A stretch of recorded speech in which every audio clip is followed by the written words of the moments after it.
Buenas noches. Continuando con el curso sobre el registro de propiedad vehicular, el día de hoy vamos a tratar el tema de las inmatriculaciones. Como ya habíamos visto, uno de los actos inscribibles en el registro de propiedad vehicular es la primera de dominio. Y es con este acto que se va a abrir una partida para el vehículo y a raíz de esto se van a empezar a hacer todas las otras inscripciones referidas al mismo vehículo. Hay que tener en cuenta que para la inmatriculación de vehículo tenemos que considerar cuál es la categoría del vehículo y cuál es el uso que se le va a asignar al vehículo, ¿no? Porque eso es lo que va a determinar la placa que se le va a asignar. Entonces, ahora vamos a desarrollar el tema de la inmatriculación de vehículos. Buenas noches. Buenas noches. Primero vamos a ver la definición. ¿Qué es la inmatriculación? Es la primera inscripción de un vehículo en el registro. ¿Qué significa esto? Que es la matrícula del vehículo más la primera inscripción de dominio, ¿no? Que aquí se ha juntado como la inmatriculación, o sea, se matricula el bien y además inscribe la primera de dominio. El vehículo con la inmatriculación se incorpora al Sistema Nacional de Tránsito Terrestre y se le asigna la placa única nacional de rodaje. Como dijimos el día de ayer, para que un vehículo pueda circular por la vía pública es obligatorio que exhiban las placas únicas nacionales de rodaje. Si un vehículo no tiene la placa no podría circular, con excepción de los vehículos que utilizan la placa de exhibición y la placa rotativa, como ya habíamos señalado el día de ayer. ¿Cuáles son los requisitos generales para la inmatriculación del vehículo? Acá tenemos 4 requisitos. El primero es se tiene que presentar el formulario electrónico con firma legalizada, ¿no? Uno ingresa a la página web de la SUNAR y ahí va a estar colgado el formulario electrónico. Uno llena todos los campos que están señalados ahí, luego imprime el formulario y legalizan la firma ante notario. En este formulario, ¿qué es lo que se va a indicar? Obviamente los datos del titular.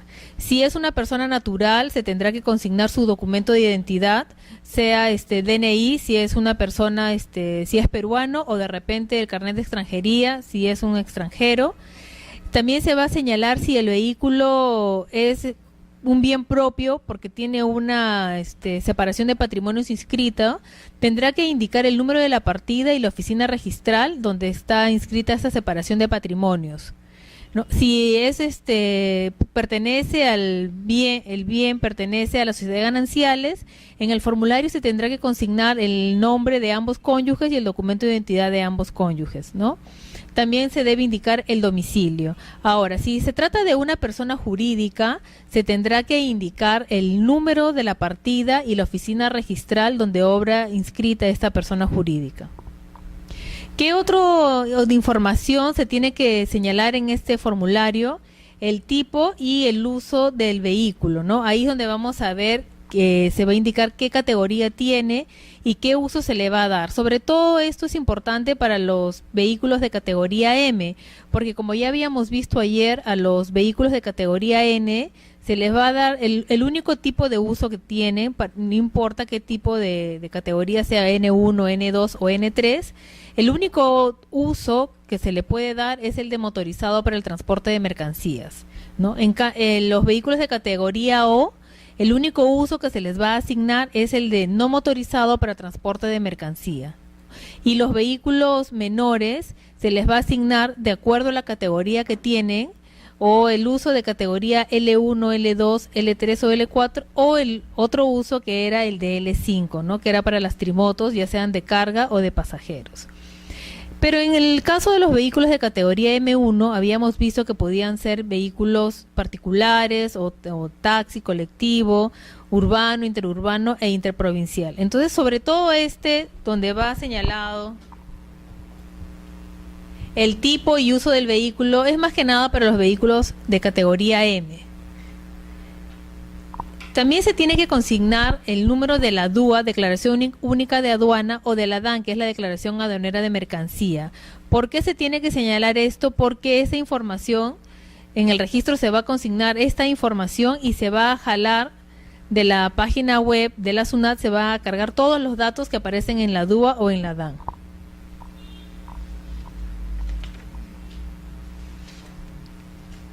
Este número el número de la DUA o de la DAN viene conformado por varios dígitos, ¿no? Entre ellos, por ejemplo, está el puerto, ¿no? O sea, en qué puerto se nacionalizó el vehículo, en qué año, tienen un número de serie, y además hay algunas DUAs, sobre todo aquellas que se importan vehículos menores, ingresan gran cantidad de vehículos en una sola DUA, ¿no? Entonces, además del número de la DUA, se tiene que indicar el número de ítem o el número de serie donde está consignado el vehículo que yo voy a inmatricular. Por ejemplo, yo tengo una DUA que tiene 50 vehículos menores, ¿no? Pero el vehículo que yo voy a inmatricular está en el ítem número 5. Entonces yo, además del número de la DUA o de la DAN, tendré que indicar el ítem número 5 para que se pueda jalar la información del vehículo específicamente. Estos son los requisitos generales. Ahora vamos a desarrollar los requisitos específicos para cada tipo. ¿Por qué? Porque la inmatriculación puede ser de vehículos importados nuevos, puede ser de vehículos importados usados, puede ser vehículos de fabricación nacional o de ensamblaje. Entonces, esto que hemos visto es para todo tipo de inmatriculación, se va a presentar este formulario electrónico. Vamos a desarrollar ahora los requisitos específicos. Para el caso de los vehículos que son importados nuevos, en realidad, si solamente se va a inmatricular, digamos, a nombre del importador, tendría que presentarse el formulario electrónico, nada más. Más adelante ya iremos viendo si es que no solamente está la DUA a favor no se va a inmatricular a favor del importador, sino a favor de otras personas. No puede haber toda una cadena de enajenaciones antes de la inmatriculación del vehículo. Eso lo vamos a ver un poco más adelante, al momento que desarrollemos cómo se acreditan las transferencias antes de la inmatriculación. Pero en el supuesto de que se vaya a inmatricular únicamente a favor del importador, se requeriría la presentación del formulario electrónico. Ahora ya no se exige que se presente la DUA o la DAN al registro. Antes sí era un requisito indispensable la presentación de este documento.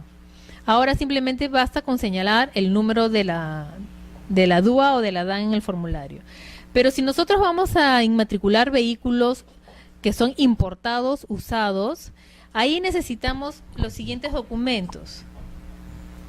La ficha técnica de importación de vehículos usados y especiales, que se exige a partir del 28 de abril del 2004, y esta ficha tiene que tener un sello de recepción de la SUNAT. Otro requisito que se requiere para los vehículos importados usados son el certificado de inspección técnica vehicular. Acá falta un requisito más que no ha salido en la diapositiva, que de tratarse de vehículos importados usados que tienen el sistema bicombustible o dual, se tiene que presentar el certificado de conformidad de conversión que lo emite una entidad certificadora del MTC. Eso es solamente para los vehículos usados.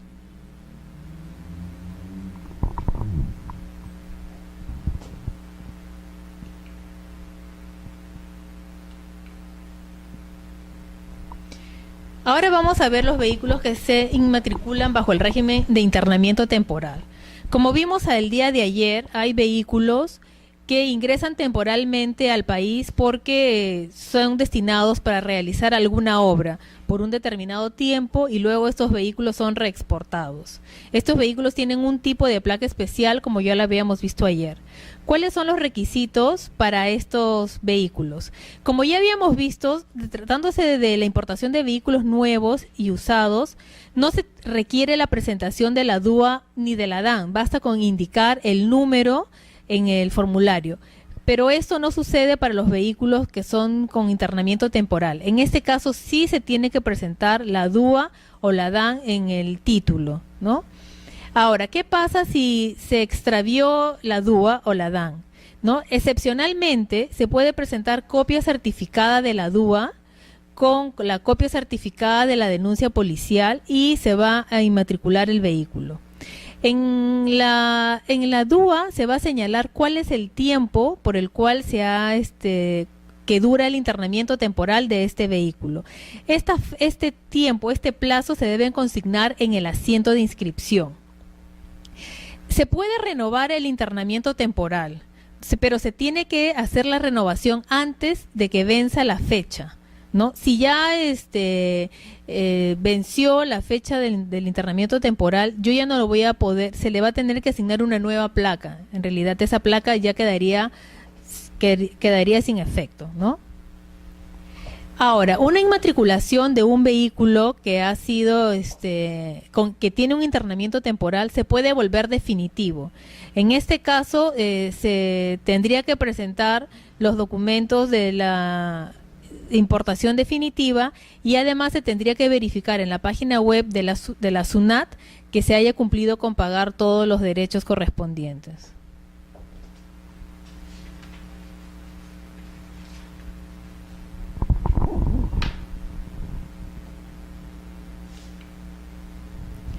Lo que hemos visto hasta ahora son vehículos importados, ¿no? Sean nuevos, usados o de repente con internamiento temporal. A continuación vamos a desarrollar el tema de los vehículos de fabricación nacional. Generalmente, ¿cuáles son? En el Perú no existe pues una fabricación de vehículos, ¿no? ¿Cuáles son los vehículos de fabricación nacional que se inmatriculan en el registro? Las trimotos y los vehículos de categoría O, ¿no? Los que se llaman los que son los semirremolques o los remolques, que son más conocidos como las carretas. Esos tipos de vehículos son los que son de fabricación nacional.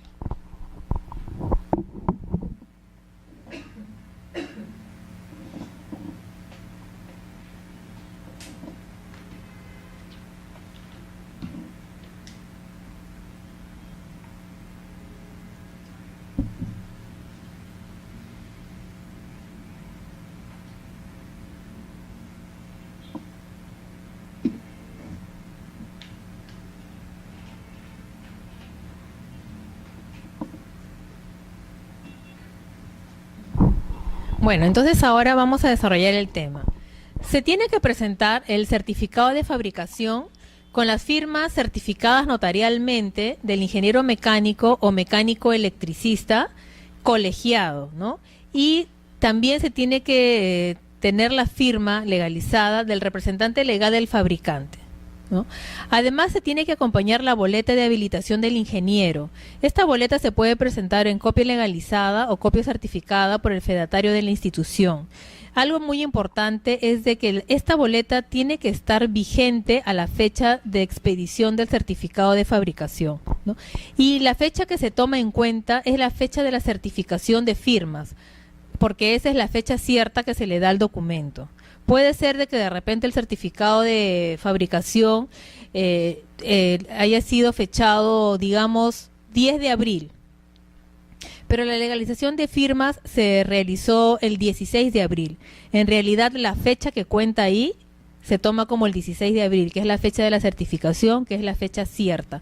Por lo tanto, el certificado de habilidad del ingeniero tendría que estar vigente a la fecha del 16 de abril. Tengan eso muy en cuenta. También tienen que acompañar la asignación de la identificación mundial del fabricante que lo emite Produce, ¿no? ¿Cuál es la asignación de identificación mundial del fabricante? Son los códigos que se indican en el número BIN, ¿no? Entonces, este número se le asigna al fabricante nacional y lo otorga Produce.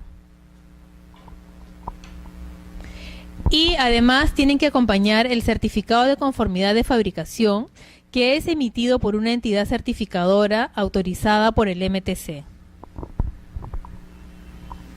Sí, dime.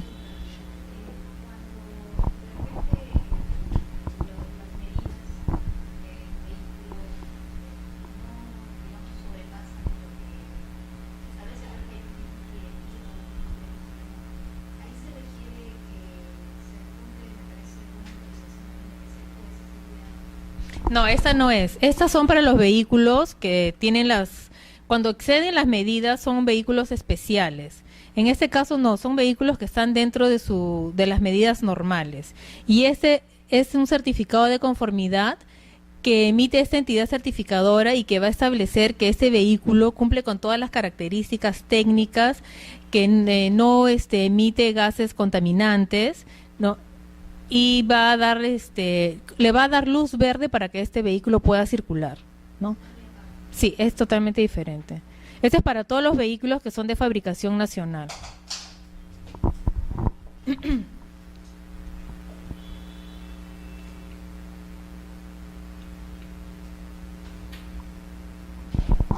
Ahora vamos a ver los vehículos de ensamblaje nacional. ¿En qué consiste el ensamblaje? Hay dos formas. Se pueden importar las piezas, ¿no? O se pueden importar los paquetes CKD o SKD. Entonces, cuando uno tiene estos vehículos, puede realizar el ensamblaje. Para este caso se tiene que presentar el certificado de ensamblaje con las firmas notariales certificadas notarialmente del ingeniero mecánico o mecánico electricista y del representante legal del ensamblador. Es prácticamente igual que el certificado de fabricación, solamente que este es por el ensamblaje del vehículo, ¿no? También la fecha cierta que se asigna, que se considera ahí, es la fecha de la certificación notarial. Igual, tienen que acompañar una boleta de habilitación expedida por el Colegio de Ingenieros del Perú. Puede ser una copia legalizada o una copia certificada, autenticada por el fedatario, y siempre tiene que estar vigente al momento de la fecha cierta del certificado de ensamblaje.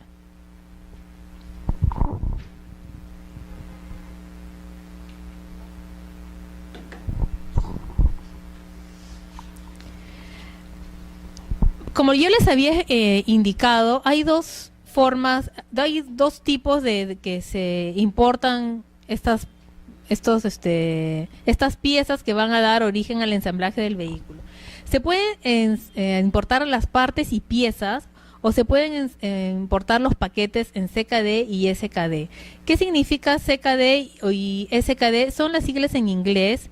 El primero es que está completamente armado, el vehículo viene en las piezas pero completamente armado, y el segundo es que está semi armado, ¿no? Y acá simplemente van a terminar de ensamblar el vehículo. Entonces, si se ha efectuado la importación de las partes y piezas, además de los requisitos que ya habíamos señalado, estos requisitos son adicionales a lo que ya se ha señalado del certificado de ensamblaje y de la boleta de habilidad del ingeniero. Cuando se trata de partes y piezas, tienen que traer un certificado de conformidad que es emitido por una entidad autorizada por el MTC. Pero cuando es un ensamblaje de un paquete CKD o SKD, tienen que acompañar la asignación al fabricante del paquete CKD o SKD de la identificación mundial en el país de origen de las piezas. Como ya habíamos visto, cuando se hace una fabricación nacional, le emite al fabricante nacional una asignación del fabricante que son uno de los dígitos que se van a consignar en el número BIN. Entonces, igual es cuando se trata de un ensamblaje nacional, de un ensamblaje, se tendría que acompañar la asignación al fabricante de estas piezas de la identificación mundial del fabricante. Y además tienen que traer la autorización de ensamblaje emitida por el fabricante de los componentes. Es decir, el fabricante de estas piezas que está en el extranjero tendrá que emitir una autorización de ensamblaje hacia la persona o entidad que va a realizar el ensamblaje de este paquete CKD o SKD, ¿no? ¿Les quedó claro o tienen alguna duda?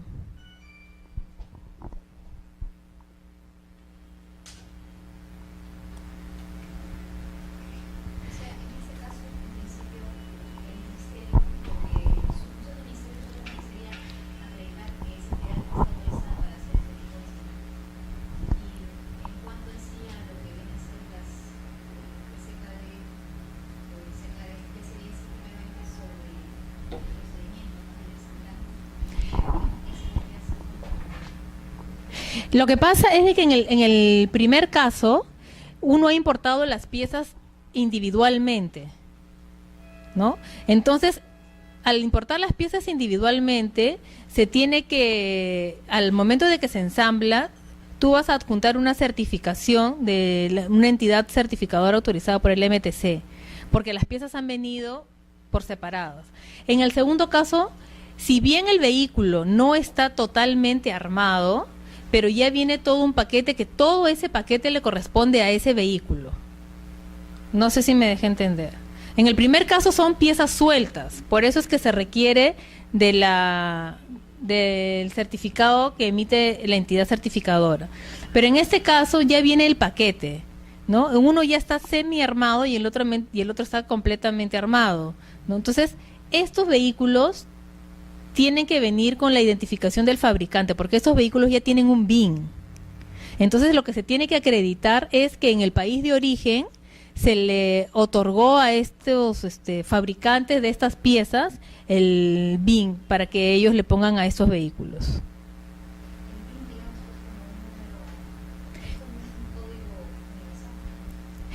O sea, hay el BIN es, o sea, hay tres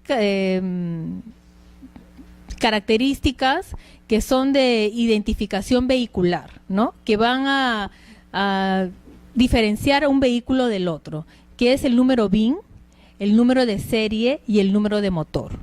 Porque nosotros podemos tener un lote de, no sé, 100 Toyotas Yaris del 2014, ¿no? Pero ¿cómo vamos a diferenciar? Y todos van a tener el mismo peso, las mismas medidas, y tal vez hasta el mismo color, todos sean del mismo color. Pero ¿cómo se va a diferenciar uno de otro con los estos datos de identificación vehicular que los van a individualizar, que es el número BIN, el número de serie y el número de motor? En todos los certificados que estamos mencionando, se tienen que señalar las características del vehículo, ¿no? Se tienen que señalar sobre todo estas características de identificación vehicular, ¿no? Y además en los certificados se tiene que dejar constancia también de que el vehículo cumple con todos los requisitos técnicos, que no emite gases contaminantes. Y algo que les quería precisar es que, como en algunos casos, esta información, por ejemplo, vienen de...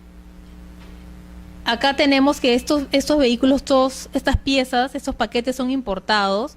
Entonces, muchas veces las autorizaciones que se presentan vienen en otro idioma. En este caso, si las autorizaciones que acompañan están en otro idioma, se tienen que presentar la traducción oficial, ¿no? Y además, si tienen certificaciones realizadas en el extranjero, se tiene que presentar con toda la cadena de legalizaciones que tienen, ¿no? Que se tienen que hacer en el Ministerio de Relaciones Exteriores, o tal vez la apostilla, ¿no? Para aquellos países que han aprobado la apostilla, ¿no?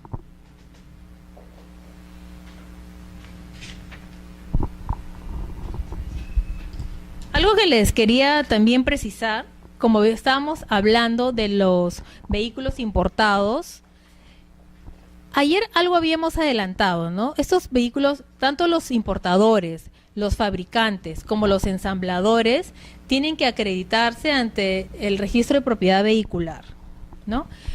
Y esta acreditación no tiene, anteriormente con el reglamento anterior, las acreditaciones eran anuales, cada año tenían que renovar su acreditación.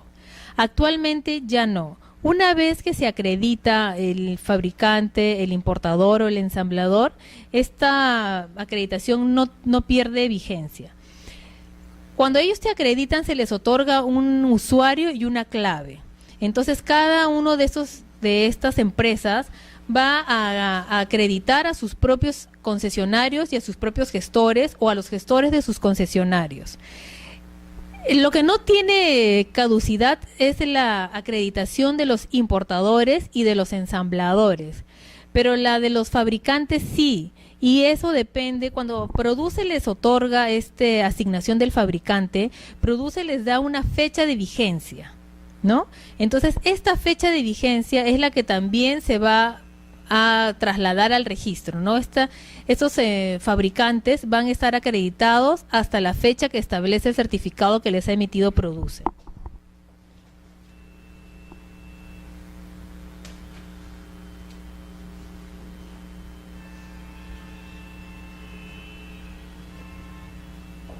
Ahora sí vamos a desarrollar el tema de la inmatriculación y la transferencia. Como yo les había señalado, y es lo que pasa en realidad, antes de que se inmatricule el vehículo pueden existir varias transferencias, ¿no? Generalmente eso es lo que sucede, ¿no? El vehículo importado es vendido por el concesionario del importador, ¿no? También los fabricantes de los vehículos no inmatriculan el nombre a favor del fabricante, sino que ellos antes de que se inmatricule ya han vendido el vehículo que han fabricado. Y lo mismo sucede con los ensambladores. Entonces ahora vamos a ver cómo es que se realiza ¿qué tal? Bueno, ¿cómo es que se trabaja la inmatriculación y la transferencia? En primer lugar, el asiento se va a extender a favor del último de los adquirentes.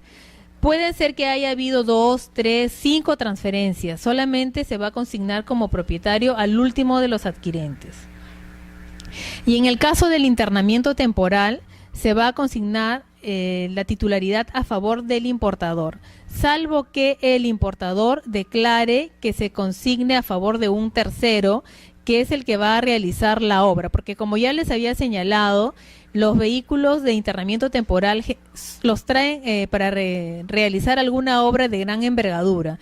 Entonces puede ser que se inmatriculen a favor del importador o a favor del tercero, que es el encargado de ejecutar la obra para el cual se han traído los vehículos.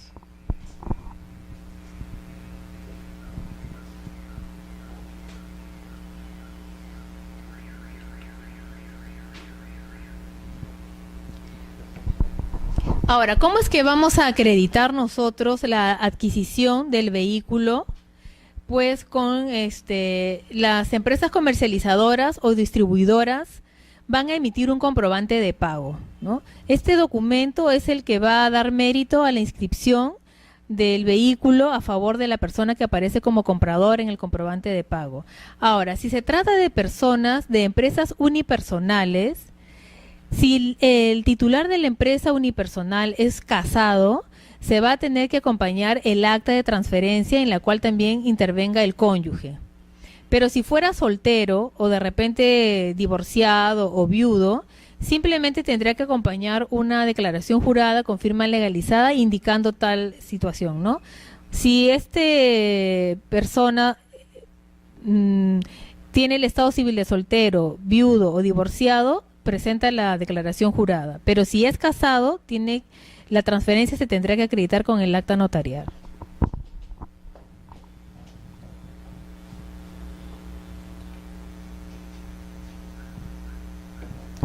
Vamos a ver ahora una serie de transferencias que se realizan antes de la inmatriculación. Como ya habíamos dicho, para la transferencia se tiene que adjuntar en todos los casos el formulario electrónico que tiene que tener firma legalizada. Entonces, ahora, además de eso, tendremos que ir según sea el caso que se van a ir presentando, tendremos que ir adicionando los documentos según el caso por el cual se ha adquirido el vehículo. En el caso de que el vehículo sea importado, acompañaré obviamente el formulario y el comprobante de pago, ¿no? Si el vehículo ha sido fabricado, también los fabricantes emiten un comprobante de pago. Igual, acompañaré el formulario de inmatriculación más el comprobante de pago, o de repente el acta si es que es una empresa unipersonal. Ahora, en este caso vamos a ver si cuando el vehículo es adquirido de un remate sujeto al régimen de almacenes generales de depósito. ¿Qué es lo que tengo yo que acompañar adicionalmente? Obviamente que el certificado de depósito o warrant, ¿no? El acta de remate y la póliza de adjudicación que la emite el martillero público. Y el certificado de inspección técnica vehicular de incorporación, ¿no? Para verificar que este vehículo que se va a inmatricular como viene de un remate, se encuentre en óptimas condiciones para que no vaya a afectar al momento de que se inmatricule, pues no vaya a afectar con los contaminando, o de repente el vehículo no está en buenas condiciones y puedan darse, puede ocasionar algún accidente, ¿no?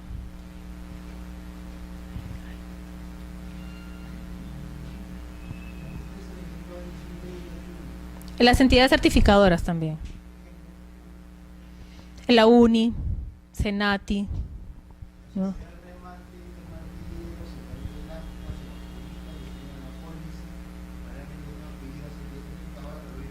Claro. Antes de ir al registro, ya con todos estos documentos del remate, pasas por la revisión y ellos te dan el certificado y esto lo llevas al registro.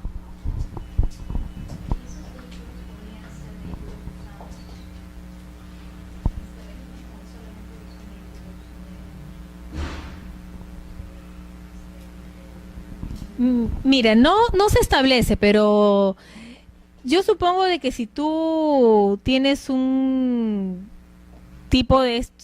La mayoría que se ven son vehículos nuevos, no vehículos usados. Pero no.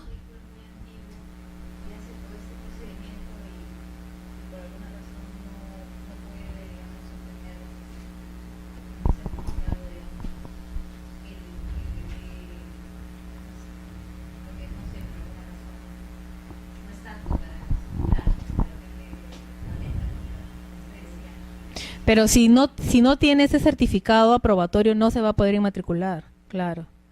Por más que la persona haya hecho todo el procedimiento, si este certificado no es un certificado que aprueba que el vehículo esté en óptimas condiciones, no va a tener acceso al registro. ¿Por qué? ¿Cuál es la finalidad? La finalidad es que los vehículos que circulen por la vía pública sean seguros, ¿no? O sea, lo que no se busca es que incrementar, ¿no?, la cantidad de vehículos que van a circular por la vía pública que puedan ocasionar accidentes y a veces muy graves, ¿no? Como vamos a ver un poco más adelante, por ejemplo, también vamos a tratar de los cambios de características antes de la inmatriculación, pero adelantándonos un poco, ¿qué pasaba anteriormente se inmatriculaban esos buses camión, ¿no? Que eran camiones, yo importaba un camión, ¿no? Y antes de que yo inmatricule el vehículo, lo transformaba en un ómnibus. Le hacía un cambio de clase, lo que se llamaba antes, ¿no? Pasaba de ser un camión a ser un ómnibus, ¿no?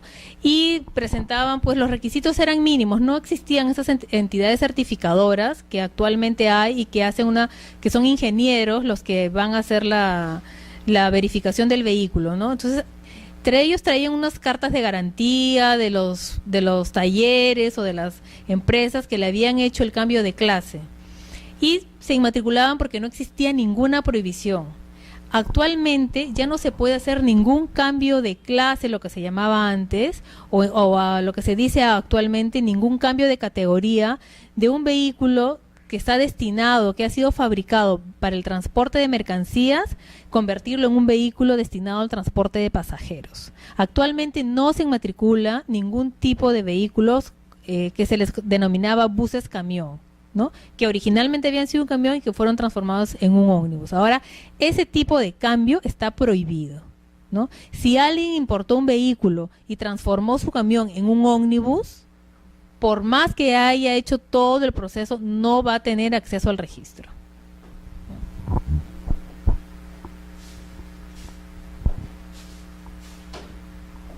Entonces, ahora vamos a ver otro tipo de adquisición del vehículo antes de su inmatriculación, como es el de que es adquirir... ese ya lo habíamos visto, perdón. Que es el que es adquirido bajo el régimen liberatorio diplomático, ¿no? ¿Qué pasa? Muchos diplomáticos, cuando sean nacionales o extranjeros, ingresan su vehículo y no pagan impuestos, no tienen incluso sale una resolución de la SUNAT en la cual se les exonera del pago de estos impuestos. Entonces, ¿qué pasa si este diplomático de repente es extranjero y ya se va a ir del país, va a regresar a su país de origen o de repente va a cumplir su misión diplomática en otro país y me vende el vehículo, ¿no? Entonces, ¿por qué? ¿Qué pasa? Estos vehículos, como ya les había señalado ayer, tienen placas diplomáticas, ¿no? Los vehículos y esas placas no las otorga el registro, sino el Ministerio de Relaciones Exteriores. Entonces, ¿qué pasa si se adquiere un vehículo que había tenido placa diplomática y que había ingresado bajo el régimen liberatorio? Acá se tiene que acompañar el acta de transferencia. Por lo tanto, ya que se presenta un acta de transferencia, quien presenta el título tiene que ser el notario o el dependiente del notario ante quien se otorgó el acta. Además, tienen que acompañar la autorización de la extinción del régimen liberatorio. Esta es una autorización que le entrega el Ministerio de Relaciones Exteriores. Ahí van a dejar constancia que este régimen liberatorio ya concluyó, ¿no? Ahora, ¿qué pasa si el diplomático vende el vehículo antes de que concluya este régimen liberatorio? Se tendrá que acreditar el pago del impuesto correspondiente. Además, se tiene que acompañar el certificado de inspección técnica vehicular de incorporación. ¿Por qué? Porque estos vehículos son usados, ¿no? Estos vehículos los trajeron los diplomáticos y fueron inmatriculados en Relaciones Exteriores. Entonces, estos vehículos ya no son nuevos. Por lo tanto, van a tener que traer este certificado de inspección técnica vehicular de incorporación. Ahora, ¿qué pasa si el vehículo yo lo he adquirido de una promoción comercial, ¿no? De un sorteo? Entonces, muchas empresas actualmente es muy común que se realicen diferentes rifas en la cual o diferentes sorteos en las cuales se promociona pues el premio mayor puede ser un vehículo, ¿no? Entonces, ¿qué pasa si yo antes de la inmatriculación adquirí un vehículo a través de esta promoción comercial? Lo que yo tengo que acompañar es la copia certificada de la resolución directoral del Ministerio del Interior que autoriza la realización de este sorteo. Tengo que acompañar el acta de sorteo y el acta de entrega, ¿no? En el acta de sorteo tienen que estar presente el notario y el representante del Ministerio del Interior.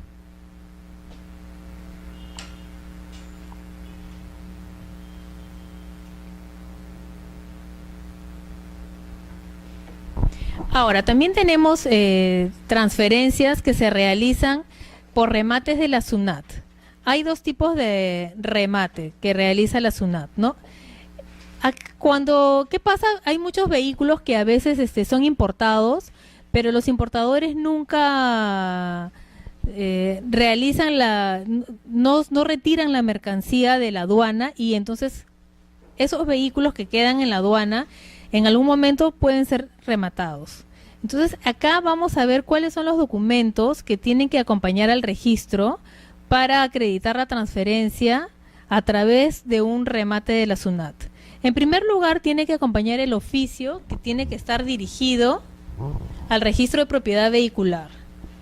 Tiene que presentar la resolución de adjudicación o la constancia de remate, ¿no? La póliza de adjudicación y el certificado de inspección técnica vehicular. Como vamos a ver en varios de estos tipos de transferencias que se han realizado antes de la inmatriculación, se va a solicitar el certificado de inspección técnica vehicular de incorporación, ¿no?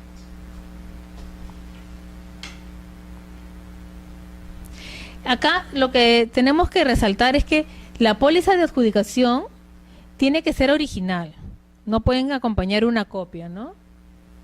Obviamente que la resolución de adjudicación, el original lo van a tener la entidad, en este caso la SUNAT, ahí sí van a presentar la copia certificada, pero la póliza de adjudicación tiene que ser original.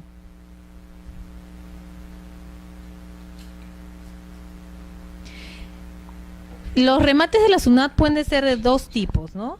El anterior había sido remate, digamos que las personas acuden al remate, pero también tenemos otro remate que se realiza online, ¿no? A través de la página web. En este caso, ¿qué es lo que se va a presentar? Tienen que acompañar la impresión del contenido de la información del remate que permita verificar, que se pueda verificar en el registro a través del portal de la SUNAT, ¿no? Tienen que acompañar la póliza de adjudicación y el certificado de inspección técnica, ¿no? Este tipo de remates que se realizan online, cuando hay algunos datos que aparecen en los documentos que acompañan, que permite verificar que efectivamente se ha realizado este remate, y eso se puede verificar en la página web de la SUNAT.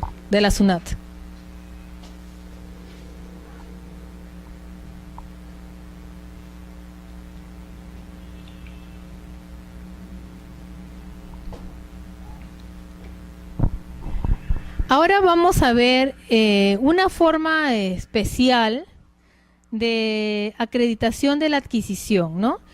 Sería la prescripción adquisitiva o el título supletorio. Si se trata de un proceso judicial, se va a tener que acompañar el oficio dirigido al registro, la sentencia, ¿no? Copia certificada de la sentencia, y también la resolución de consentida o ejecutoriada, ¿no? Y los actuados que sean pertinentes. Ahora, ¿qué pasa si la prescripción adquisitiva o el título supletorio se realiza en vía notarial, ¿no? Se tiene que presentar el acta de prescripción adquisitiva, pero aquí hay que hacer una precisión. La inmatriculación de vehículos en mérito a una prescripción notarial solamente es aplicable para los vehículos menores, o sea, para los vehículos de categoría L, que vendrían a ser las motos, las trimotos. Si uno quiere prescribir un vehículo liviano o pesado, necesariamente va a tener que recurrir a la prescripción judicial, ¿no? Incluso hay precedentes de observancia obligatoria al respecto, ¿no? Y un adelanto que quería hacerles para hacer una diferencia es: si el vehículo ya tiene placa, es decir, si el vehículo ya ha sido inmatriculado, se puede prescribir notarialmente un vehículo liviano y pesado también, no solamente vehículo menor. O sea, si se va a inmatricular, solamente se puede inmatricular por prescripción notarial vehículos menores. Pero si lo que se va a hacer es una transferencia de un vehículo que ya está inmatriculado, notarialmente se puede prescribir un vehículo menor, un vehículo liviano o un vehículo pesado. Cuando se tratan de estos procesos de prescripción adquisitiva o de un título supletorio, también se tiene que presentar adicional el certificado de inspección técnica vehicular.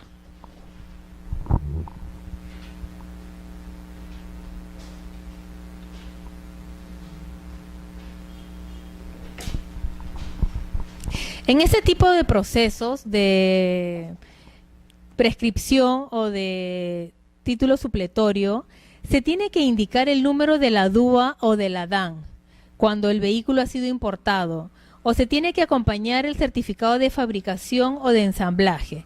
Ahora, ¿qué pasa si la persona que está prescribiendo el vehículo no presenta ninguno de estos documentos? Se tendrá que comunicar al MTC la omisión de la presentación de estos documentos.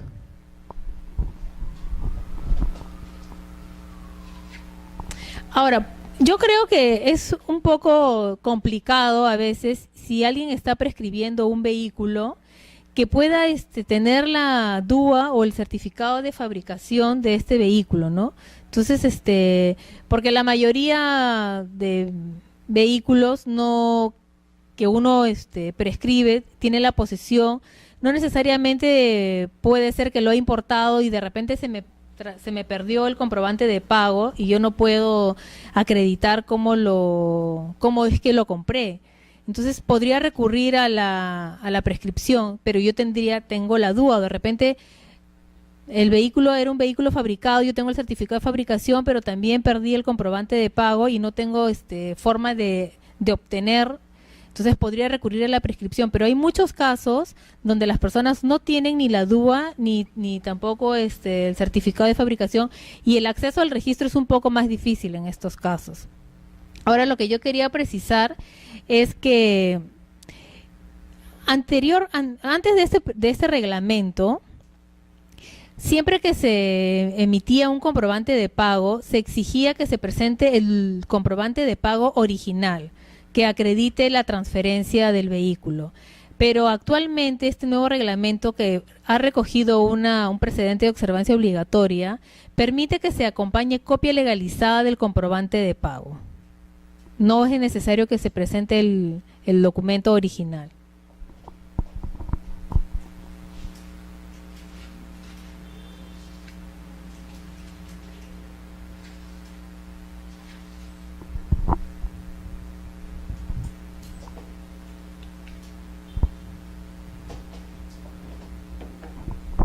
Aquí hay otra forma de inmatriculación, pero estos son para vehículos del Estado. ¿Qué pasa? De que muchos vehículos que pertenecen al Estado y los tienen en funcionamiento no están inmatriculados, ¿no? Entonces, ¿cómo es que el Estado puede regularizar la propiedad de estos vehículos? Pues acompañan copia certificada de la resolución que dispone el saneamiento. Es un proceso que sigue cada entidad del Estado. Empieza con la resolución que dispone la realización de este saneamiento. Después también presentan el acta de saneamiento y el certificado de inspección técnica vehicular de incorporación, ¿no? Y con este procedimiento como dice la palabra, sanean la titularidad del vehículo a favor del Estado.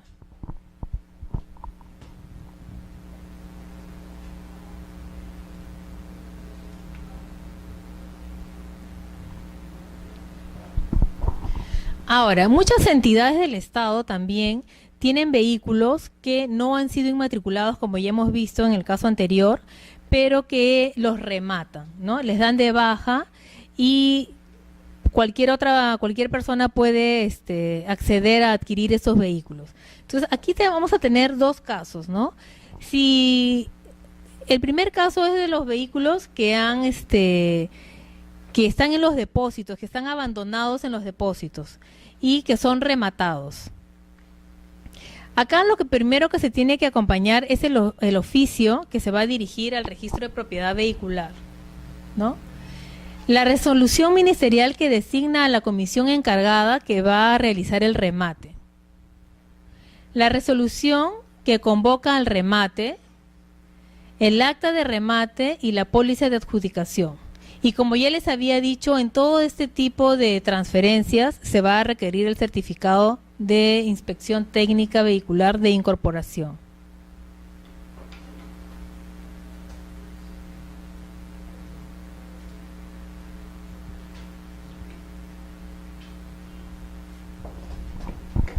Ahora, ¿qué pasa si son vehículos que han sido dados de baja? De repente porque ya son obsoletos, porque tienen nueva flota, estas entidades del Estado. Entonces, tienen que recordar que estos son vehículos que no están inmatriculados, ¿no? Porque obviamente las entidades del Estado también pueden dar de bajas vehículos que ya tienen una placa, ¿no? Pero estos son vehículos que no han sido inmatriculados. Entonces, lo que primero que se tiene que acompañar, como el caso anterior, es el oficio que va dirigido al registro, la resolución que aprueba la baja del vehículo, la resolución que autoriza la venta por subasta pública o en venta directa, el acta de subasta pública o en todo caso el acta de adjudicación porque se realizó en venta directa, la póliza de adjudicación o el comprobante de pago y el certificado de inspección técnica de incorporación. Ahora, todos estos vehículos, como les había señalado el día de ayer, se tiene que acompañar además la declaración jurada del medio de pago, ¿no? Si los vehículos superan el monto de $1,000 o 3.500 soles, tienen que acompañar necesariamente la declaración del medio de pago que han utilizado con firma legalizada del vendedor y del comprador. Generalmente los vehículos menores, ya sea que sean ensamblados, fabricados o importados, no superan este monto mínimo, por lo tanto ahí por lo general no se acompaña la declaración del medio de pago, ¿no?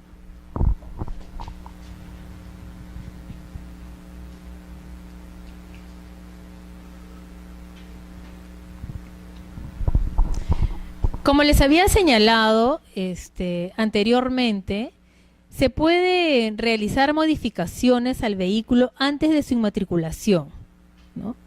Y también se van a realizar varias transferencias antes de la inmatriculación del vehículo. ¿Cuál es la tasa registral que se va a cobrar? Se va a cobrar una tasa única por la inmatriculación. No se van a cobrar, por ejemplo, por los cambios de características, no se van a cobrar por cada cambio que se ha realizado, no se va a cobrar una tasa. Actualmente es de 68 soles la inmatriculación. Puede ser de que hayan habido varias transferencias o que se hayan realizado varias modificaciones al vehículo. Se va a cobrar igual una tasa única que es de 68 soles, que es la tasa actual, ¿no? Ahora, ¿qué pasa? Aquí vamos a ver si se trata de vehículos nuevos, si se trata de vehículos usados, cuáles son los requisitos que se van a acompañar para acreditar el cambio de características. Todos esos requisitos que vamos a señalar son complementarios, son adicionales a los que ya se van acompañando, ¿no? Se tiene que, además del formulario de inmatriculación y de los comprobantes de pago o de los documentos que acreditan la adquisición del vehículo, si yo he realizado alguna modificación adicional a los documentos que ya tengo que acompañar, tengo que presentar estos. Por ejemplo, si el vehículo que yo esté modificando es un vehículo importado nuevo, tendría que presentar el certificado de fabricación de carrocería o modificación. Acá quería hacerles una precisión. Hay muchos vehículos importados, nuevos, que vienen en chasis cabinado o chasis motorizado, ¿no? Entonces, como vamos a ver más adelante, todos aquellos vehículos que son chasis cabinado o chasis motorizado, que no tienen carrocería, no van a tener acceso al registro hasta que no les fabriquen una carrocería, ¿no? Por eso es que acá se establece certificado de fabricación de carrocería. Es para el caso de los vehículos de chasis cabinado o chasis motorizado. Y dice también o un certificado de modificación, porque de repente yo le hice algún cambio, ¿no? De repente le cambié pues el número de ejes, ¿no? Alargué de repente el chasis el chasis que ya tenía. Entonces, por eso sería el certificado de modificación. Entonces, acá hay dos supuestos: cuando el vehículo no tiene carrocería o cuando se ha modificado alguna de las características del vehículo. En este caso se tiene que presentar el certificado de fabricación con firma legalizada notarialmente del ingeniero mecánico o mecánico electricista y del responsable de la modificación, ¿no?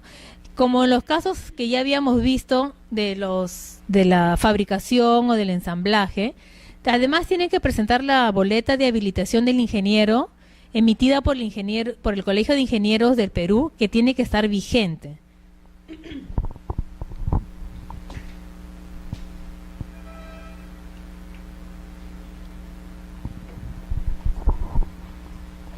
Y tienen que acompañar además la autorización de montaje, ¿no? Esto es para el caso que se fabricó la carrocería, la autorización de montaje o la autorización de modificación. Esto lo emite el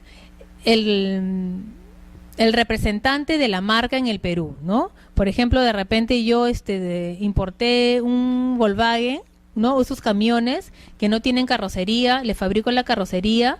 Entonces, esta autorización la va a tener que otorgar el representante de la marca en el Perú, ¿no? Pero si yo no tengo la autorización, puedo acompañar el certificado de conformidad emitido por una entidad certificadora. Tratándose de vehículos importados nuevos, yo tengo dos opciones: o la autorización o el certificado de conformidad.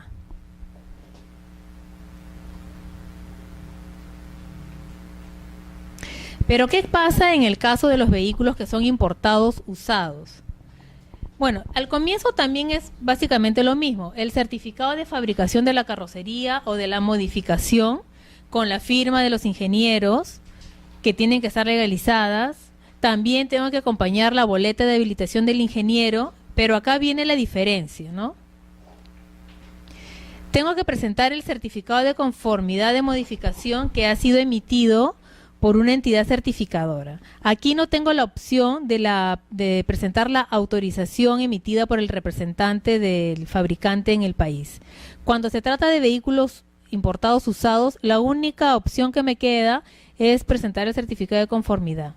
Y además tengo que presentar la ficha técnica de importación de vehículos usados y especiales, ¿no? Que tiene que tener el sello de la SUNAT, como ya habíamos dicho, y el certificado de inspección técnica vehicular de incorporación.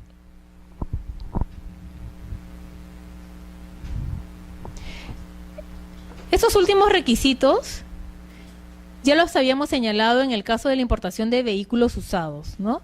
Sea que modifique o no modifique el vehículo, igual voy a tener que acompañar la ficha técnica y el certificado de inspección.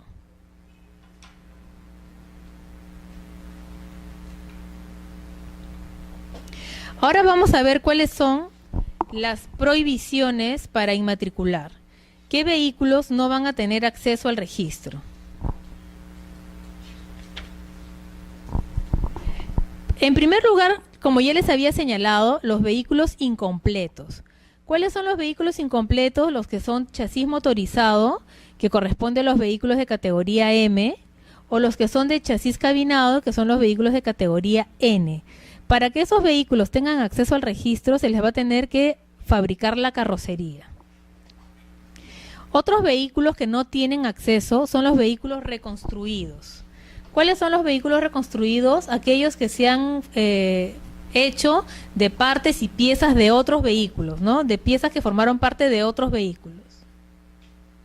Tenemos los vehículos del Estado que han sido dados de baja en calidad de chatarra. Ya habíamos visto que hay algunas formas de acreditar la propiedad, la transferencia antes de la inmatriculación de aquellos vehículos que son dados de baja por el Estado. Pero ¿qué pasa si en la resolución de baja señalan que esos vehículos ya están en calidad de chatarra?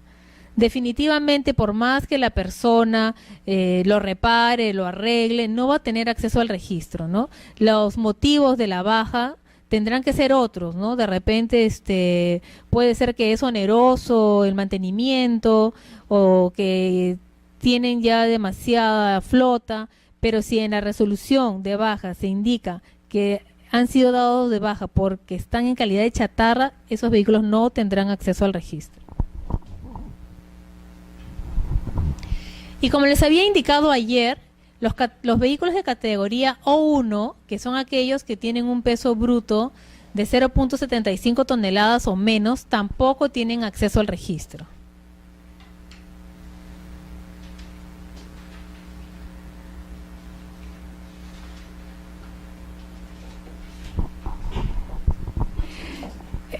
Acá tenemos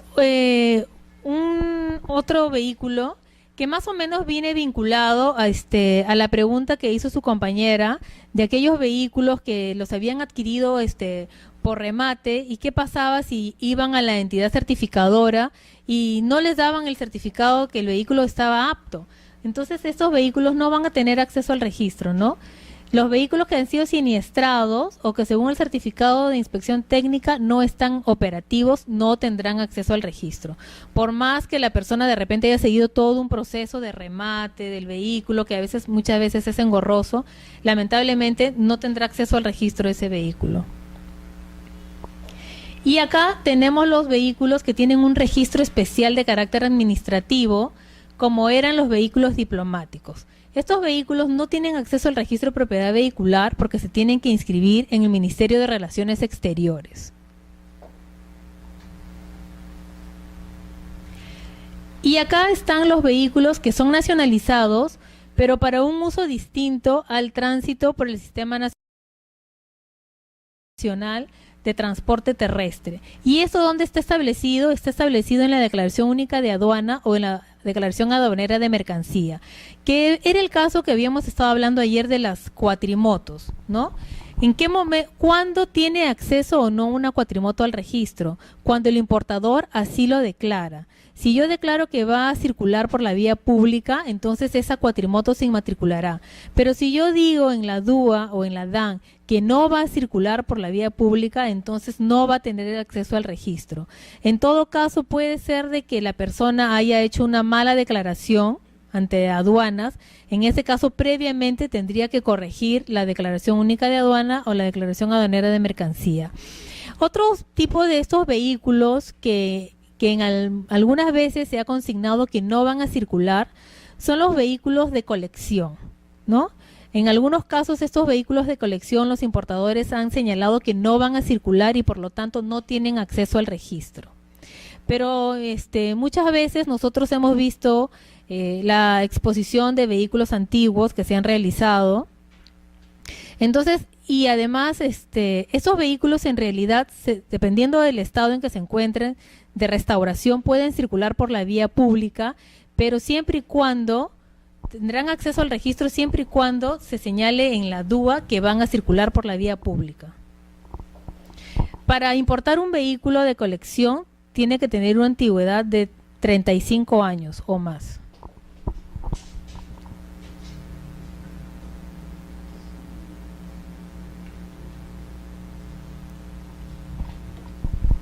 ¿Qué otros vehículos no van a tener acceso al registro?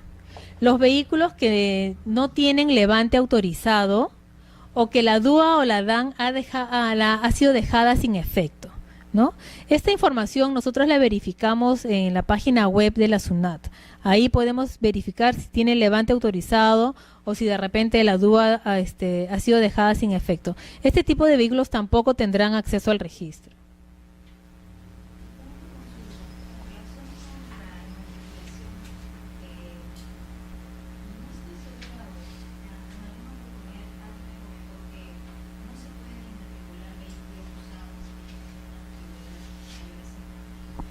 Sí, exactamente.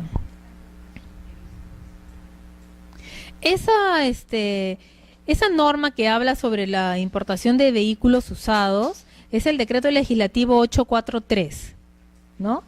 Y en este decreto legislativo se establece cuáles son los requisitos mínimos que tienen que tener los vehículos usados para poder ser importados, ¿no? Que no tienen que tener una antigüedad mayor de 5 años cuando el combustible es gasolina, pero si el combustible es diésel, no tienen que tener una antigüedad de más de 2 años.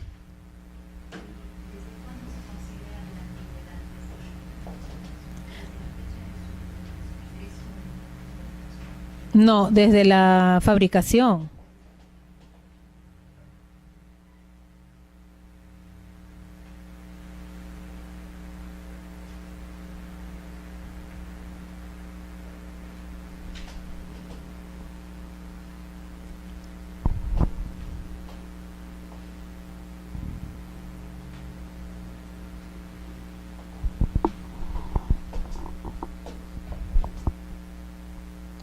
Ahora, como ya habíamos visto, regresando al tema del cambio de características, algo que yo me había olvidado de mencionarles, no solamente se puede hacer la fabricación de la carrocería o alguna modificación de repente en la carrocería o en el número de ejes.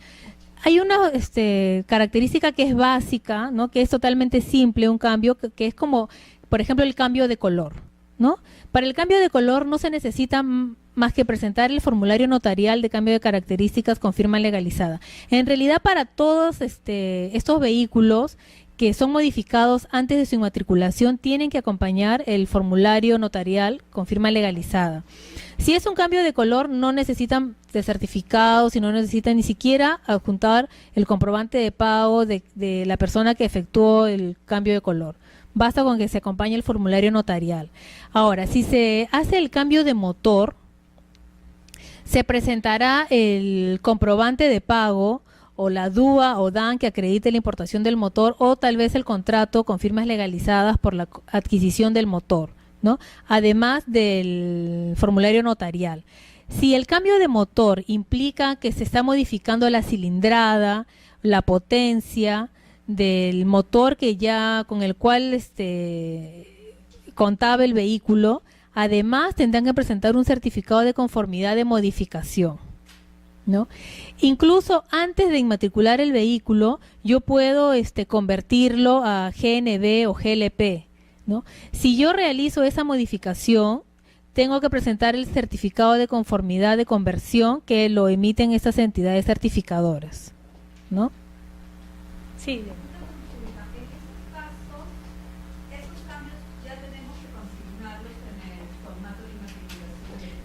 Exactamente, esos cambios ya los tienen que consignar en el formato.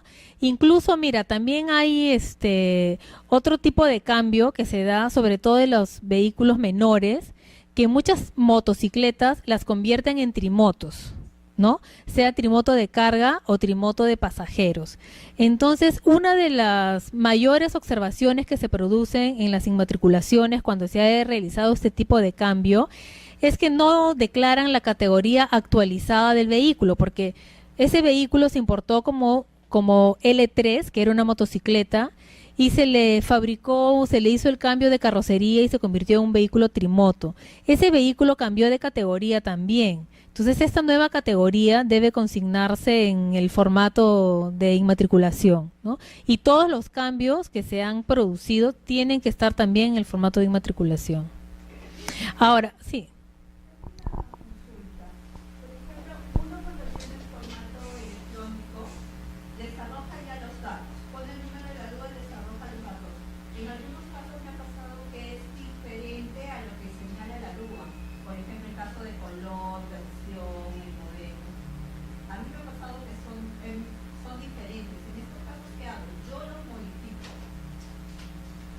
O sea, tú ingresas los datos, tú pones el número de la DUA y la información que te jala es diferente. Ahí tendrías tú que o sea, modificar tu formulario conforme están los datos que aparecen en la DUA, ¿no? Claro, pero aquí también lo que yo les quiero precisar es una cosa. Toda esa información que está en la DUA física también está en la página web de la SUNAT. Entonces, ante cualquier discrepancia entre la DUA física y y la información que está en la página web, prima la página web. Eso es lo que tienen que tener en cuenta, ¿no?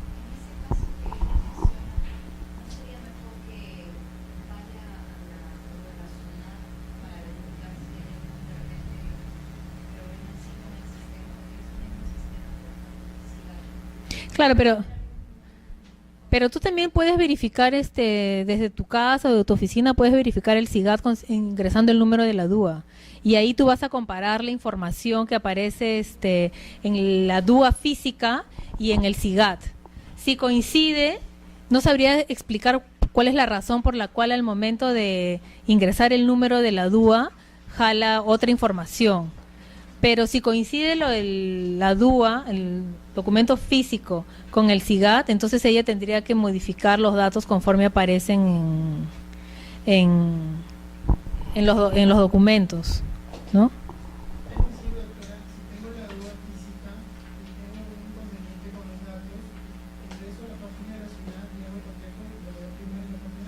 Sí, va a primar la página web.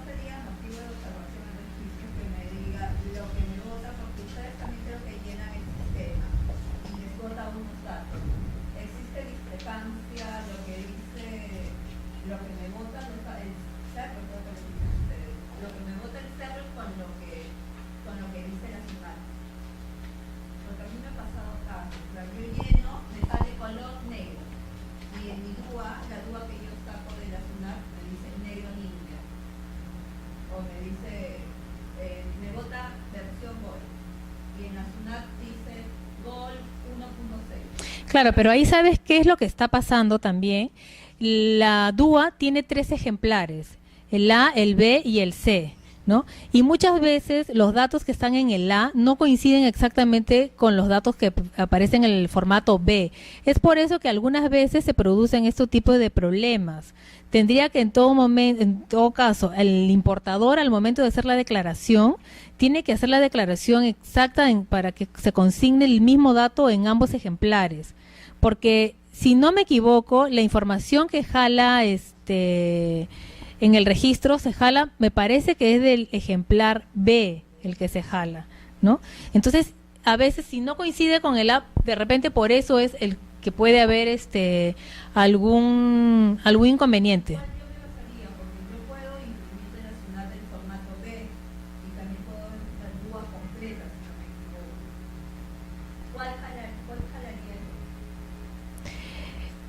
¿Cómo se llena? O sea, al momento de llenar el formulario, ¿tú tienes la opción de jalar el ejemplar A o el ejemplar B? No, jala la información y te jala toda la información. Claro. Claro, exacto. Ahí por eso me parece de que cuando existe esa diferencia entre el ejemplar A y el ejemplar B, es que se han dado esos casos. Pero la información que se jala para el registro es la que está en el formato B, ¿no? Entonces,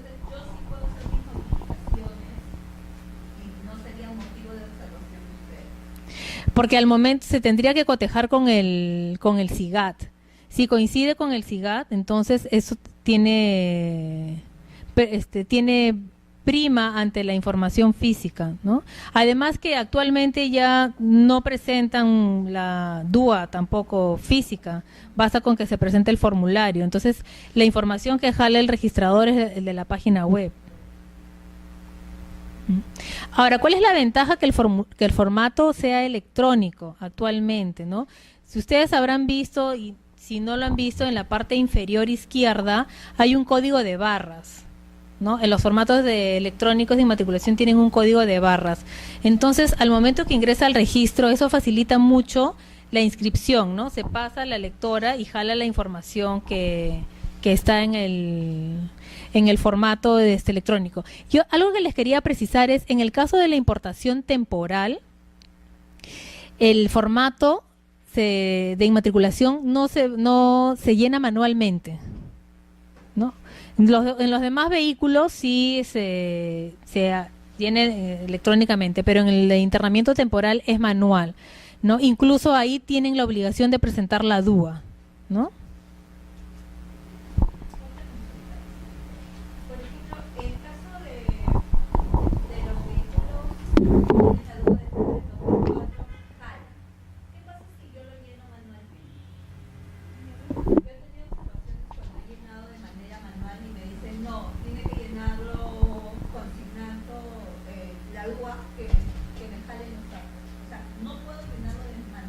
No, tiene que ser por el sistema. Pero mira, una de las garantías del sistema, ¿no? Es que el registrador tiene, digamos, el criterio al momento de calificar, ¿no? Entonces, en primera instancia, todos los formularios electrónicos tienen que ser llenados, como su nombre lo dice, electrónicamente, ¿no? Tienen que ser descargados de la página web.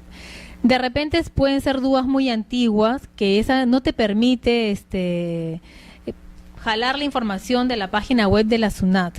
Entonces puede ser de que en esos casos tal vez se le explicó al registrador y por eso es que él le dio no hizo, pues, o sea, llegó a inscribir el vehículo, ¿no? Porque no jalaba la información de la página web, ¿no?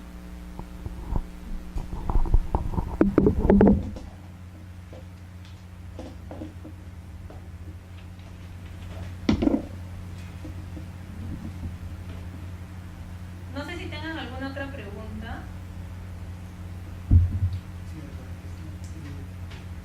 El tema de prohibición inmatricular, el tema de, en la práctica, ¿qué se da hasta qué punto en la práctica se ve el tema de vehículos incompletos? Porque yo pongo mucho en el plan del comercio, yo financio vehículo, y de la submatriculación de las guías,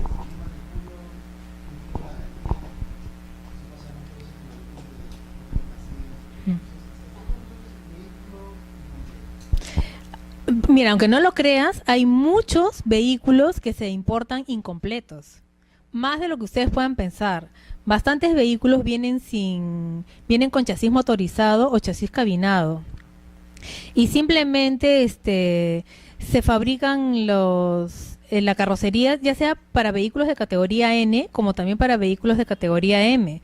Hay muchos ómnibus que vienen incompletos y acá es donde se le fabrica la carrocería, donde va, pues, ¿no? Con los asientos y todo eso, se le fabrica acá.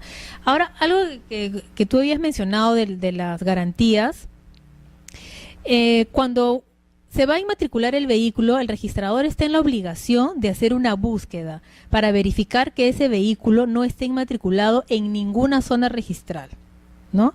Porque anteriormente se ha dado el caso de que se presentaban DUAs, ¿no? Y cuando uno hacía la búsqueda, ese vehículo ya había sido inmatriculado en alguna otra oficina. ¿Y por qué se daba eso?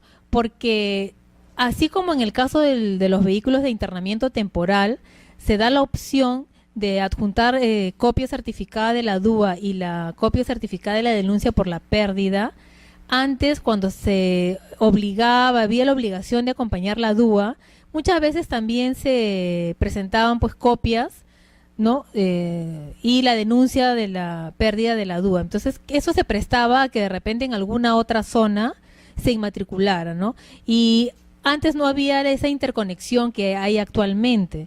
Entonces, cuando se presentaban estos casos de que se acompañaban la copia certificada de la DUI y de la denuncia policial, el registrador al momento de inmatricular comunicaba luego a todas las zonas registrales que se había inmatriculado un vehículo en mérito a una copia certificada, ¿no? Para que los registradores tuvieran conocimiento de esto y se evite que se vuelva a inmatricular el vehículo. Acá en Lima, y supongo que también en las otras zonas, había un sistema como una base de datos paralela donde se iban cargando estos vehículos que llegaban, que nos remitían de otras zonas que habían sido inmatriculados con copia certificada de la DUA, se iban cargando. Entonces, cuando uno quería inmatricular este vehículo, salía un aviso de que ya estaba inmatriculado en otra zona. Actualmente eso ya no se utiliza. ¿Por qué? Porque existe la interconexión. Yo puedo consultar ahorita si un tal vehículo está inmatriculado en alguna zona. Entonces, el registrador tiene la obligación de hacer esa búsqueda y también hacer la búsqueda en el RMC. ¿Por qué? Porque actualmente, con tantas facilidades que existen en el crédito, se puede dar el vehículo en garantía antes de su inmatriculación. Entonces, el registrador realiza la búsqueda. Si encuentra que el vehículo ya está inscrito en el registro mobiliario de contratos, en realidad lo que está inscrito es la garantía. El vehículo no está inscrito, ¿no? Sino está inscrita una garantía sobre este vehículo. ¿Qué es lo que va a hacer el registrador? El registrador va a trasladar la garantía que está en el registro mobiliario de contratos al registro de propiedad vehicular, ¿no? Este traslado de la garantía se va a cobrar 18 soles, que es una tasa invalorada por el traslado, y en el caso de que en la partida del RMC no exista ningún otro bien que ha estado dado en garantía, el registrador de registro de propiedad vehicular cerrará la partida del RMC y va a hacer una correlación de ambas partidas. ¿Qué pasa si se dio en garantía varios vehículos, ¿no? Y uno de ellos es el vehículo que yo estoy inmatriculando? En este caso no se va a cerrar la partida de RMC, simplemente se va a correlacionar con la partida del registro de propiedad vehicular. ¿Qué pasa si yo di en garantía 10 vehículos y poco a poco, ¿no? Yo soy el concesionario y entonces yo di en garantía 10 vehículos y luego yo fui vendiendo esos vehículos y poco a poco se fueron inmatriculando, ¿no? Al final, el último vehículo que quede ya en el RMC, ¿no? Al momento de que ya el registrador verifique que es el último vehículo, en ese momento cerrará la partida del RMC. No sé si me dejé entender. Sí.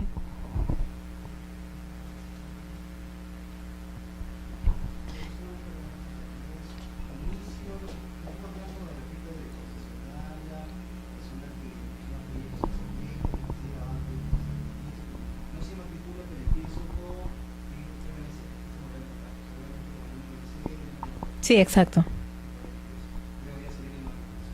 Exacto. Sí, pero también puedes de repente comprar el vehículo, o sea, inmatricular el vehículo y luego inscribir la garantía. Si ya el vehículo está inmatriculado, entonces la garantía se va a inscribir directamente a la partida del vehículo.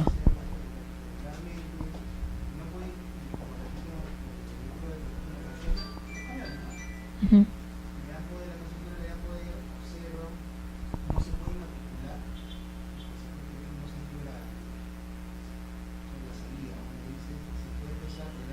Sí, exacto. Sí, porque en el registro inmobiliario de contratos lo que se van a inscribir son las garantías, no solamente de los vehículos, sino también de cualquier otro tipo de bien que la persona que los quiera dar en garantías y que el acreedor los va a recibir, ¿no? Puede ser de repente yo doy en garantía las computadoras de alguna empresa, ¿no? O de repente cámaras fotográficas o cámaras de video. Entonces, todas esas garantías respecto de esos bienes se van a inscribir en el registro inmobiliario de contratos. Y uno de esos bienes que se pueden dar en garantía son los vehículos, ¿no? Creo que nos hemos adelantado un poco. Falta media hora para terminar. No sé si alguien tenga alguna otra pregunta o de repente alguna experiencia que quiera compartir.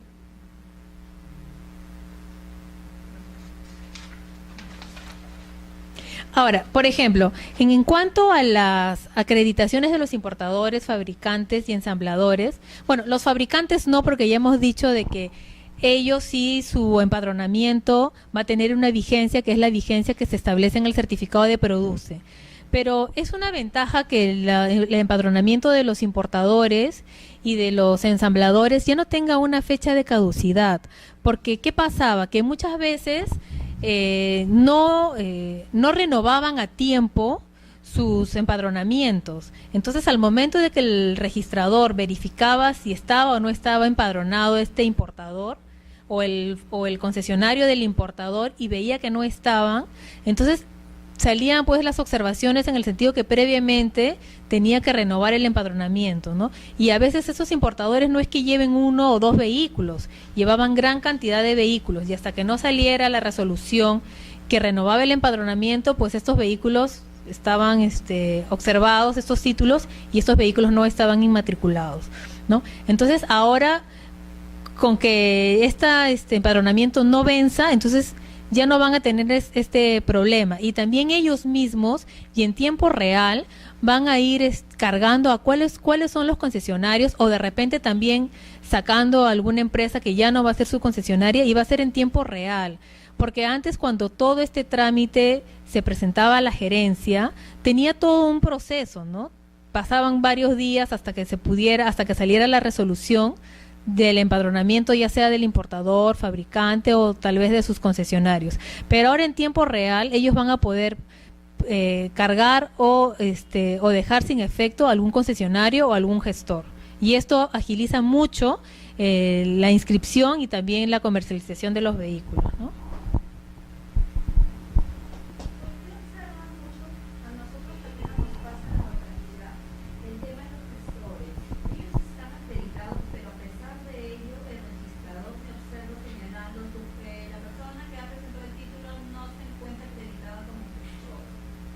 Mira, ahora la obligación de la presentación de los títulos es por intermedio de los gestores, ¿no? Ellos son los que tienen que presentar los títulos y tienen que estar acreditados. De repente, la acreditación, si el registrador verifica en el sistema de consulta de empadronamiento si está o no está empadronado, de repente al momento de que el importador ha cargado al concesionario, de repente no lo ha cargado bien, supongo yo, porque el registrador va a verificar en el sistema y si no está es porque no está cargado.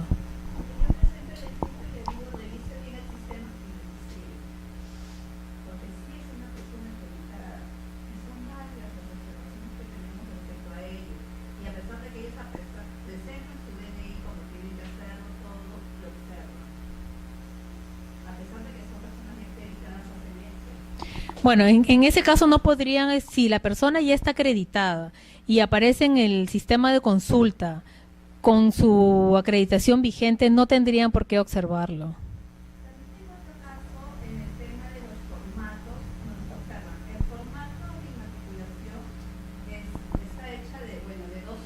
Sí.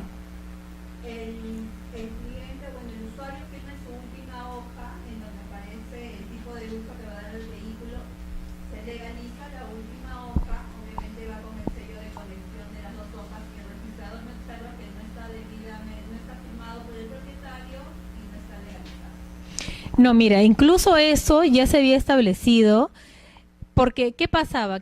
Originalmente era solamente se presentaba el formulario de inmatriculación del vehículo. Luego, cuando se inició con esta asignación de las nuevas placas, la asignación de las nuevas placas está en mérito a la categoría y al uso que se le da al vehículo. Entonces salió el otro formato que se tiene que, con el cual se completa la información y se considera ambos como un solo documento. Entonces no tendrían por qué observarte ese tip que indicando de que esté firmado en ambos documentos. Se consideran ambos como un solo documento.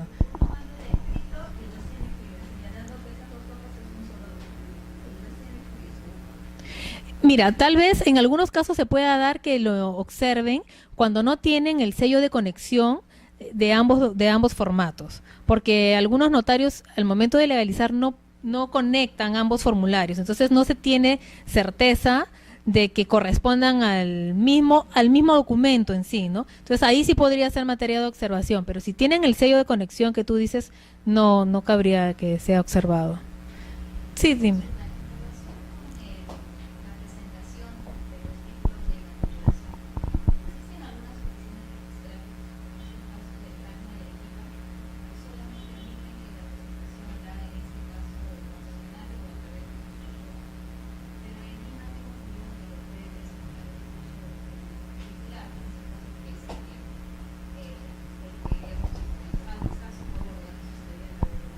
Actualmente lo tienen que presentar el gestor.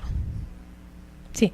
Eso es una modificación del último reglamento, porque antes lo podía presentar el gestor o de repente el mismo propietario o de repente un tercero, pero con el nuevo reglamento solamente el gestor está autorizado a presentar los documentos. Es que también se trata de evitar las falsificaciones. Es como, esto se ha tratado de equiparar más o menos a las transferencias por acta notarial, ¿no? Que la obligación de la presentación es del notario o sus dependientes, porque es una forma de garantizar que estos documentos no sean materia de falsificación, que se puede dar en algunos casos. Entonces se ha querido equiparar la presentación cautiva de las actas de transferencia con la obligación de que sean los gestores los que van a presentar los títulos de inmatriculaciones.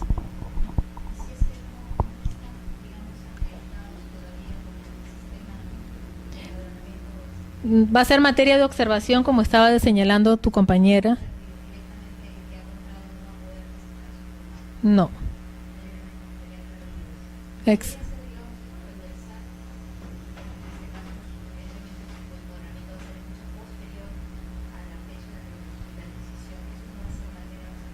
Claro, porque sí, porque ¿qué pasa? Que en el asiento de presentación se va a consignar el dato de tal persona como presentante del título y esa persona al momento que va al registro no es gestor. Entonces ahí tendrías que volver a hacer una nueva presentación. Si lo acreditan, después va a tener que hacer una nueva presentación. Por eso tienen que, antes de presentar los títulos, tendrían que verificar que efectivamente el importador o el fabricante o el ensamblador haya cumplido con acreditar a sus gestores o a los gestores de sus concesionarios.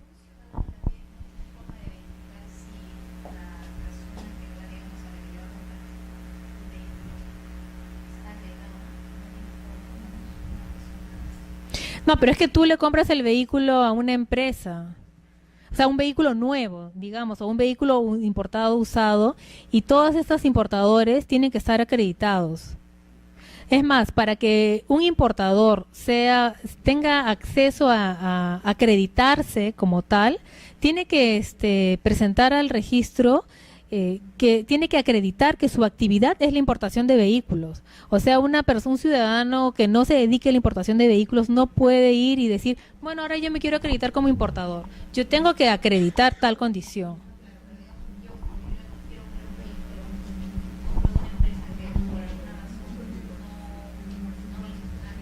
Tiene que hacer. No, tiene que hacerlo antes, sí. Tiene que hacerlo antes.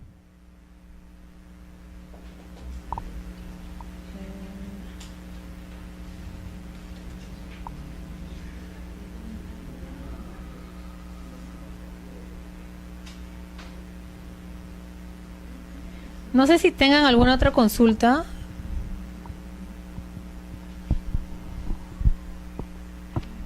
Bueno, lo que podemos ir adelantando un poco, en la última sesión vamos a tratar los temas, los precedentes de observancia obligatoria, ¿no? Y algunos precedentes que están relacionados a la inmatriculación. Por ejemplo, un tiempo en el registro no se inmatriculaban vehículos que tuvieran el mismo número de serie o de motor, ¿no? Sobre todo el mismo número de serie. No sé si venía un vehículo que tenía, que al momento de hacer la búsqueda saltaba que ya aparecía un vehículo inmatriculado con esa serie, no se inmatriculaba. Pero el Tribunal Registral sacó un precedente indicando de que si el vehículo tiene otras características, es otro fabricante, entonces ahí sí podría inmatricularse a pesar que tiene el mismo número de serie. Por ejemplo, yo tengo un vehículo que es un camión, ¿no? De repente marca Volvo, ¿no? Y está inmatriculado con un número de serie X. Y luego viene a inscribirse otro tipo de vehículo, de repente un remolcador que es de otra marca, ¿no? Entonces ahí el tribunal en estos casos sí ha permitido que se inmatriculen estos vehículos con el mismo número de serie, ¿no?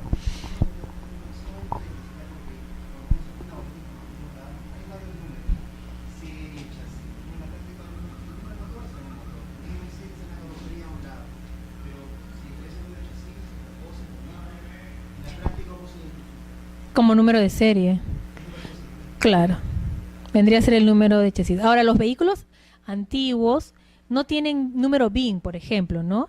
Y hay algunos vehículos que actualmente también, sobre todo los vehículos usados, no tienen número VIN tampoco, ¿no? Los vehículos nuevos, esos sí, todos ya tienen número VIN, pero los vehículos de años atrás, inmatriculados antes, solamente se identificaban con el número de motor y el número de serie, digamos como si fueran, o sea, las características que iban a individualizar el vehículo, ¿no? Porque el resto de características iban a ser similares entre uno y otro vehículo. Pero actualmente los datos de identificación vehicular, que así establece el Reglamento Nacional de Vehículos, son 3: el VIN, el número de serie y el número de motor. Ahora, como ya les había señalado también, otro precedente de observancia obligatoria que se ha señalado en las diapositivas es que no se puede inmatricular por prescripción notarial un vehículo liviano o pesado. Solamente se van a inmatricular los vehículos menores.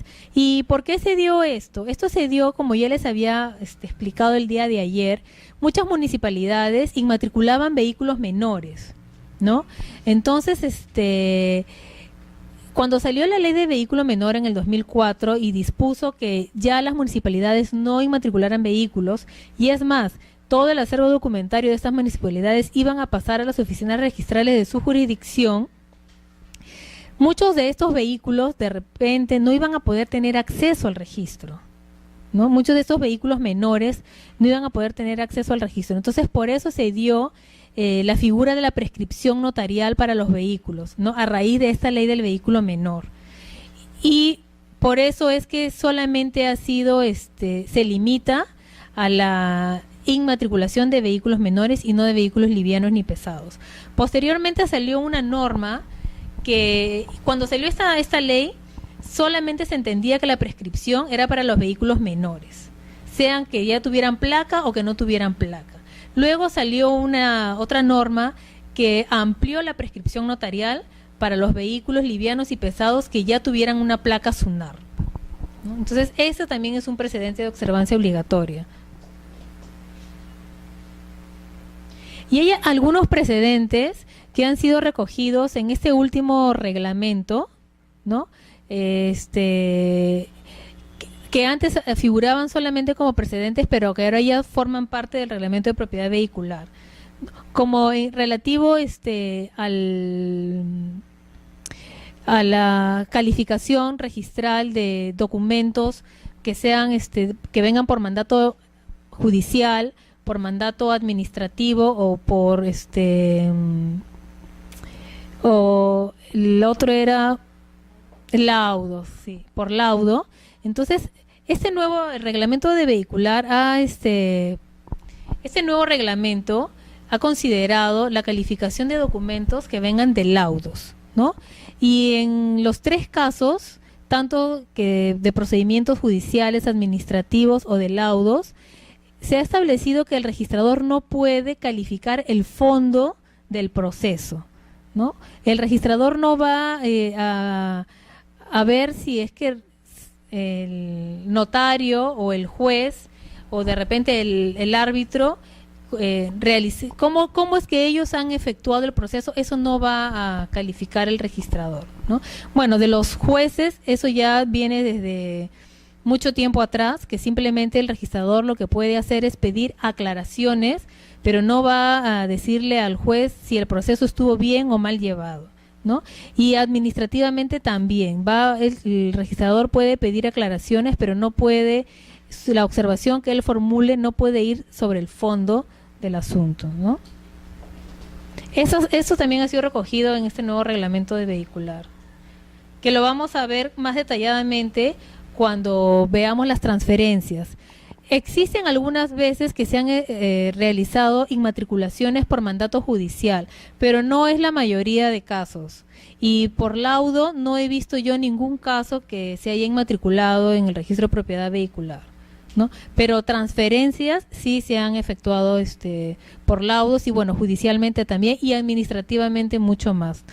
Ahora, administrativamente los únicos casos que tal vez se puedan ver son los remates o las adjudicaciones de las entidades del Estado, pero un proceso administrativo tipo que conlleve un remate por alguna tipo que realiza la municipalidad, por ejemplo, ¿no? Porque no ha pagado el contribuyente, ese tipo de no lo he visto yo como inmatriculaciones. En transferencias sí, varias veces, ¿no? Se ha visto ese tipo de casos. Pero este reglamento ha recogido este tipo de calificación. Y lo nuevo es lo del laudo, porque antes eso no estaba recogido en el reglamento. Otra cosa que también ha sido recogida en el reglamento y que era un precedente de observancia obligatoria relativo a la prescripción notarial es que si al momento de realizarse la prescripción notarial el solicitante era descasado, se considera que este vehículo es de la sociedad de gananciales. Esto era un precedente que ha sido recogido en el reglamento actual.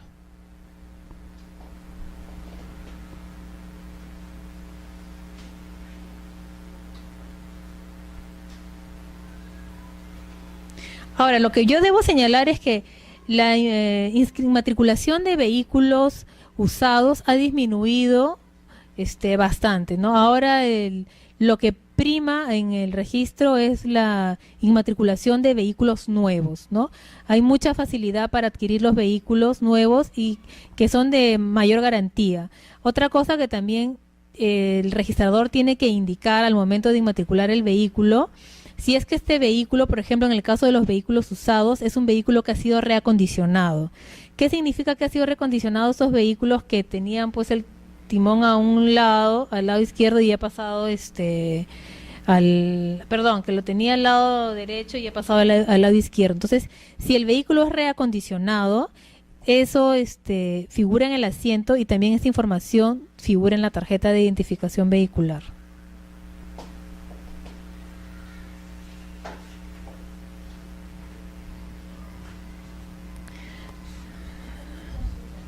Dime.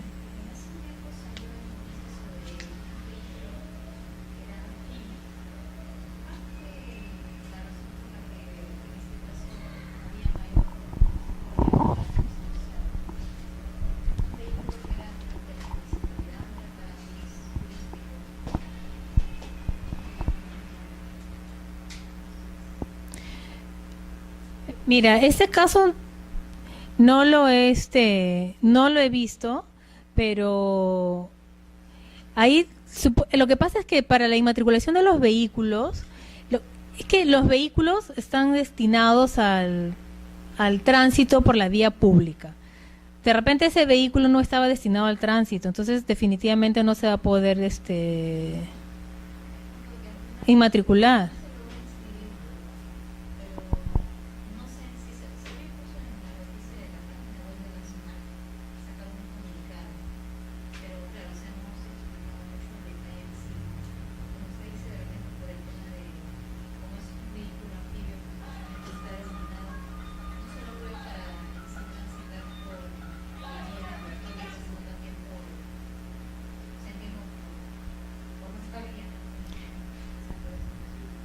Claro, porque como ya hemos visto, los vehículos cuando se matriculan están consignados en una determinada categoría, ¿no? Entonces este de acá es un caso especial.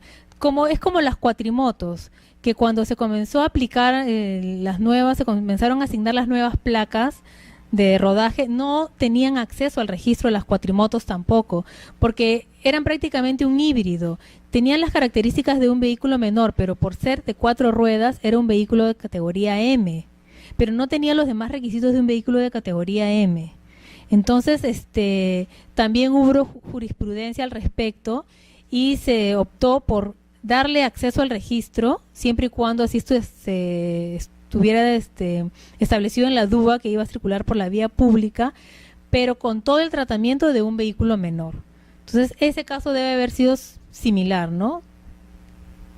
Porque antes de la dación del reglamento de placas, sí se inmatriculaban las cuatrimotos como vehículos menores, sin ningún problema.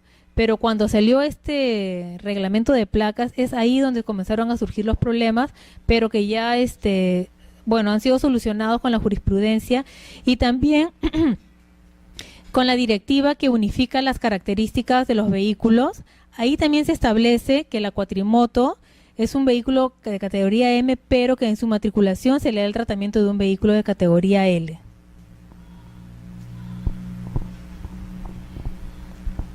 Ahora, por ejemplo, yo les había dicho de que los vehículos de categoría N no pueden ser modificados para convertirse en un vehículo de categoría M, que es de transporte de pasajeros, porque eso implica un cambio de categoría. Pero acá quería hacerles yo una salvedad. Como yo les había mencionado, que hay muchos vehículos de categoría L, que son L3, que son motocicletas, que son modificados y se les fabrica una carrocería y se convierten en vehículos de categoría L5.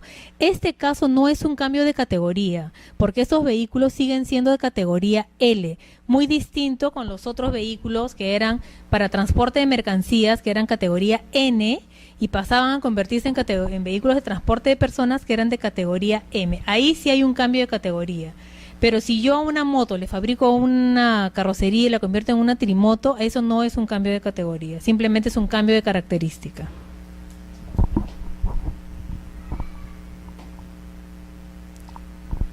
Bueno, creo que si no tienen ninguna duda.